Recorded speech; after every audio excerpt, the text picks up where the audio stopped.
जिस प्रकार से चुनाव आयोग ने कांग्रेस पार्टी के द्वारा लगाए गए आधारहीन और अनर्गल आरोपों के बारे में विस्तृत 1642 पेजों का जो उत्तर दिया है, यही ये दर्शा रहा है कि ये सत्ता के मोह का जो तामसिक अभिमान है कि मैं सही हूं, यदि मैं जीत गया तो मैं सही हूं और यदि मैं हार गया तो दूसरे की गलती है। इस प्रकार की बातें जो कांग्रेस ने की हैं, मैं कहना चाहूंगा ऑन द लाइटर नोट, ये मोहल्ले के उस चंचल बालक की तरह हैं जो कहता है कि जब तक मैं बैटिंग कर रहा हूं तो ठीक है और जैसे ही मैं आउट हो गया तो अब मैं एम्पायर की गलती मानता हूं, मैं तो आउट हो ही नहीं सकता। और गंभीरता की दृष्टि से कहना चाहूंगा कि इनके आरोप हास्यास्पद नहीं, संदेहास्पद है। Now the manner in which Congress is trying to demean or put an allegation on the dignity of the constitutional institutions. It is not ridiculous. It is surreptitiously suspicious. क्योंकि इसमें एक डिजाइन, एक मोटिव नजर आता है। सबसे पहले मैं कांग्रेस पार्टी से पूछना चाहता हूं कि केवल आप हरियाणा के इर्द गिर्द देखिए, जम्मू कश्मीर में ईवीएम सही काम कर रही थी और पंजाब में ईवीएम ने सही काम किया, हिमाचल में ईवीएम ने सही काम किया और दिल्ली में ईवीएम ने सही काम किया, और एक राज्य बच गया हरियाणा के बगल में राजस्थान, जहां 2018 में सही काम किया था और 2023 में सही काम नहीं किया और केवल हरियाणा में गलत काम किया। मुझे लगता है 99 के नशे में सत्ता को अपनी मान लेने के अहंकार में जो नशे में गाड़ी चला रहे थे,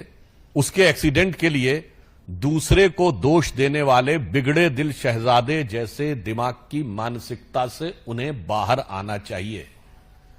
देश की प्रबुद्ध जनता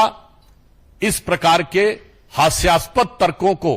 अब संदेहास्पद दृष्टि से देखने लगती है कि मात्र पिछले वर्ष तेलंगाना में भी चुनाव आयोग ने बहुत अच्छा काम किया, कर्नाटक में चुनाव आयोग ने बहुत अच्छा काम किया,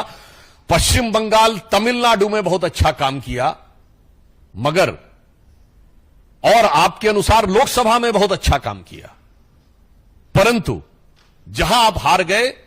वहां के ऊपर सवाल उठा। वैसे बिंदुवार चुनाव आयोग ने उत्तर दिया है, यह एक तकनीकी और संवैधानिक संस्था के द्वारा दिए गए उत्तर के ऊपर मैं कोई टिप्पणी नहीं करना चाहता, मगर मैं इसके राजनीतिक और नैतिक पक्ष के बारे में पूछना चाहता हूं। ये कांग्रेस पार्टी ने इस प्रकार की क्यों विचारधारा बना ली है कि वो भारत के लोकतंत्र को हर संस्था के बारे में संदेह उत्पन्न करके अराजकता क्यों उत्पन्न करना चाहते हैं?